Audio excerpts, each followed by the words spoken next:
Hey, what's up? It's Jack Norton, and it's probably been a good 4 months since I've made a video. Sorry about that, guys. I've just been kind of a lazy asshole lately, but um, last video I made was about the 2016 election results, and although my prediction was wrong, I had the benefit of the doubt that Trump would win. I thought right after I'd make a video, but then stuff got in the way, and then I was thinking, no, I'll wait till Inauguration Day, and then I just kind of wanted to let it sink in instead of judging him right as he became president.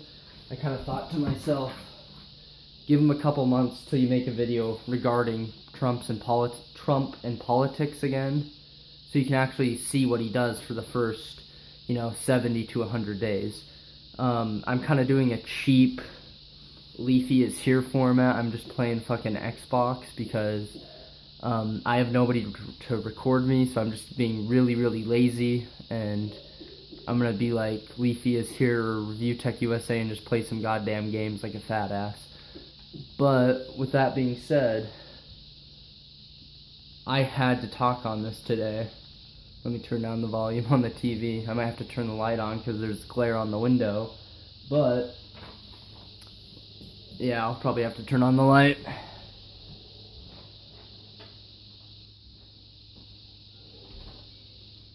Okay. April 4th, the Syrian government allegedly kills 86 people, 27 of them are children, in a gas attack in northern Syria, held by rebels. Notice I said allegedly killed by the Syrian government. April 6th, 2017, President Trump announced that he had a Tomahawk strike of over 59 missiles exactly against the Syrian government.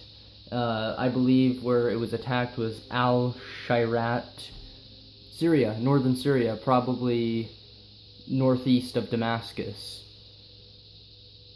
So that's the story, and it's really, really shitty right now, and I'll tell you why.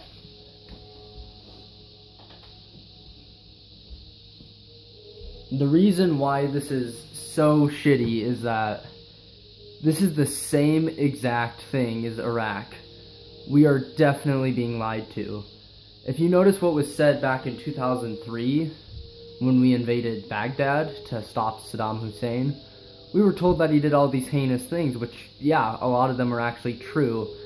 But notice how we were lied to about the WMDs, and now we're being told about Assad's chemical weapons. Yeah, don't believe everything the media tells you, and I'm being cautious right now because currently we're being told Assad is using sarin gas again, or that was found, I don't know the name of the city, but when he attacked them on April 4th, allegedly, sarin gas was found. So they say it was the Syrian government who attacked the 27 children and killed over 86 people, from what I read, from the sources I'm reading. That's very terrible what happened, and I'm not saying it didn't happen. I'm not being like Alex Jones saying like this is a conspiracy and nothing is real. But I think plenty of things is stuff being lied to about us. We're having not porn, being pulled over our eyes again. Because if you notice, let me get my paper out. Okay, September 27th, 2013. The UN calls Syria to destroy its chemical stockpile. Less than 20 days later, on October 14th, they signed a convention Syria does, Assad does, back in 2013 of October, less than 20 days after what was being sorry if I seem super off track in this video, I'm like super tired today. But in 2013, when he was first called out for his alleged chemical attacks, he turned him over immediately. It was turned over to the Russians. John Kerry said it would never happen, and as usual, the U.S. government was wrong. They turned it over immediately because they wanted to prove their innocence. I'm not saying Assad is innocent, though, because Assad is probably one of the biggest asshole dictators around right now. Probably a bigger asshole than Hussein, but it's really hard to tell between the lesser of two evils, because some of Assad's biggest offenses was during the Arab Spring back in 2011. Back in 2011, during the Arab Spring, when once again America was shoving its thumb up the Middle East asshole once again with Libya, re-establishing Maliki, the Shiite president of Iraq at the time, really messing with shit. Assad had his own people killed, shot down in peaceful protests in Syria during the Arab Spring. He did really gas his people back in 2013. But what I'm saying is 2014, after he gave up his chemical stockpile, to now 2017, all these chemical attacks are not by him. We're being lied to.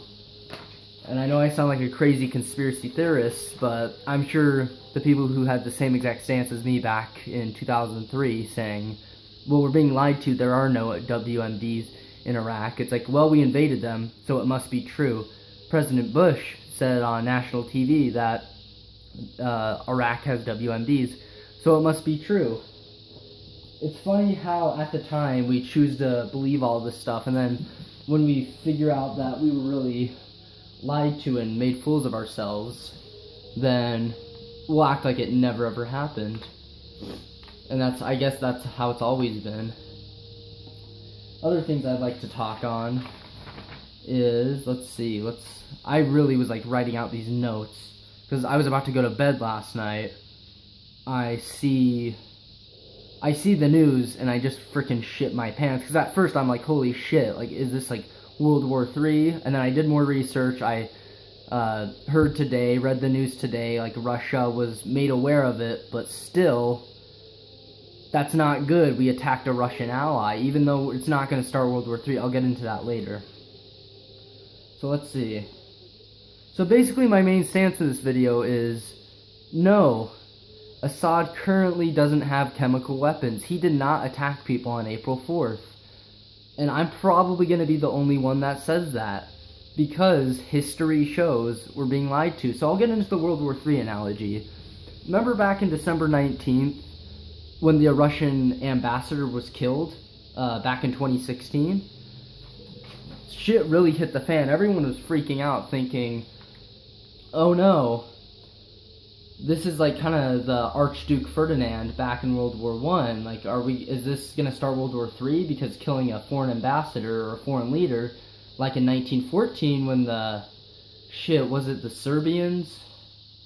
I believe it was the Serbians that killed Archduke Ferdinand, and that started World War I. That was the biggest thing that started the war. So people freaked out back. God, this is a shitty ass controller. Sorry, I gotta switch out my controller.